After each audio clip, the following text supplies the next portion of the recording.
Hello everyone. West Bengal set 2025 এক্সামের date announce হয়ে গেছে। তো তার আপডেট নিয়ে আমরা এখানে আলোচনা করছি। তো দেখো, এটা এক্সাম হচ্ছে ওয়েস্ট বেঙ্গল সেট 2025 আর 26 ডব্লিউবি সেট এক্সাম। অফিসিয়ালি যে নোটিশ এসছে সেটা দেখে নাও এখানে। 26 সেট এক্সাম, আর এক্সামের যে ডেট অ্যানাউন্স হয়েছে সেটা হচ্ছে 15 ডিসেম্বর 2024। তার মানে সবারই এক্সাম যেটা হবে ওয়েস্ট বেঙ্গল সেট এক্সাম সমস্ত সাবজেক্টে, সেটা হচ্ছে 15 ডিসেম্বর 2024। এবারের জন্য এই ডেটেই তোমাদের এক্সামটা হবে।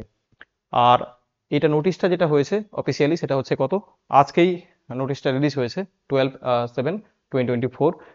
আর এখানে দেখো লেখা রয়েছে যে তোমাদের অ্যাপ্লিকেশন কবে থেকে স্টার্ট হবে বা অ্যাপ্লিকেশনের লাস্ট ডেট কবে থাকবে, তো সেই সব ব্যাপারে বা ফি কত থাকবে অ্যাপ্লিকেশনের, তো সমস্ত কিছু পরে অফিসিয়ালি পাবলিশড হবে। তো তোমরা নোটিশ ফলো করো অফিসিয়ালি, তো তুমি পেয়ে যাবে। আর হচ্ছে কি, এখানে দেখতে পাচ্ছ যে এক্সামের ডেট যেটা তোমাদেরকে বলা সেটা হচ্ছে 15 ডিসেম্বর। তো তাহলে দেখো এখন থেকে শুরু করলে আর কয়েকটা মাস বাকি রয়েছে। তো সবাই এখন থেকেই প্রিপারেশন জোর কদমে শুরু করে দাও। তো দেখা হচ্ছে নেক্সট ভিডিওতে। তো এখন এই পর্যন্তই। সবাইকে থ্যাংক ইউ।